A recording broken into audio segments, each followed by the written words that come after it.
Isang mapagpalang araw sa ating lahat.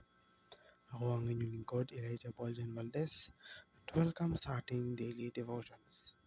Ang ating verse for today nasa Pahayag, chapter 21, verse 1 to 4. Sinasabi dito na, pagkatapos nito, nakita ko ang isang bagong langit at isang bagong daigdig. Wala na ang dating langit at daigdig, wala na rin ang dagat, at nakita ko ang banal na lungsod, ang bagong Jerusalem na bumababa mula sa langit buhat sa Diyos, gaya ng isang babaeng ikakasal. Maganda ang bihis at handa na siya sa pagsalubong sa lalaking kanyang mapapangasawa. Narinig ko ang isang malakas na tinig mula sa trono. Tingnan ninyo, ang tahanan ng Diyos ay nasa piling ng mga tao. Naninirahan siyang kasama nila at sila'y magiging bayan niya. Makakapiling nilang palagi ang Diyos at siya ang magiging Diyos nila. At papahiring niya ang bawat luha sa kanilang mga mata. Wala ng kamatayan, dalamhati, pagtangis at paghihirap sapagkat lumipas na ang dating mga bagay. Ang Diyos na kumokontrol sa hinaharap o pagkakaroon ng nakatakdang plano ay isang pangunahing tema na kadalasang binibigyang kahulugan bilang ang soberanya at omniscience ng Diyos, kahit na ang mga partikular na interpretasyon ay iba-iba. Si Jesus ay ipinrotesiya sa nababalik sa kaluwalhatian, isang konsepto na kilalang bilang kanyang ikalawang pagdating, kung saan siya ay darating sa kapangyarihan at kaluwalhatian upang itatag ang kanyang kaharian at hatulan ang mga buhay at mga patay. Ang ikalawang pagdating ay tumutukoy sa hinaharap na pagbabalik ni Jesucristo, ay iba sa kanyang unang pagparito.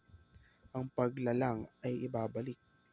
Ito ay isang pangunahing tema sa maraming relihiyon at pilosopikal na mga tradisyon, partikular na ng Kristyanismo, na nag-iisip ng hinaharap kung saan ang Diyos ay magpapanibago at magpapasakdal sa mundo, malaya sa kasalanan at pagdurusa, gaya ng inilarawan sa Biblia. Sa Biblia, ang pagbagsak ng sangkatauhan at ang kasunod na katiwalian ng paglikha ay nakikita bilang mga kaganapan na sa huli ay tutubusin at isa sa uri ng Diyos sa pamamagitan ni Jesucristo. Sa mga oras ng kawalan at ng katiyakan, tandaan na huwag matakot, ngunit magtiwala sa Diyos para sa hinaharap, dahil siya ay may plano para sa iyo at gagabay sa iyo sa mga hamon. Tumutok sa kanyang mga pangako at sa kanyang presensya at ihagis ang iyong mga kabalisaan sa kanya.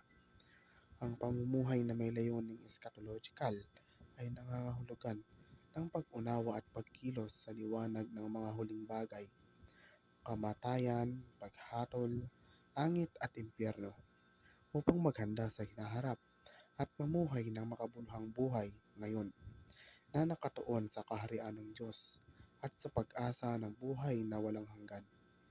Binabago ng pag-asa ng pagbabalik ni Kristo ang ating buhay na sa makapangyarihang paraan.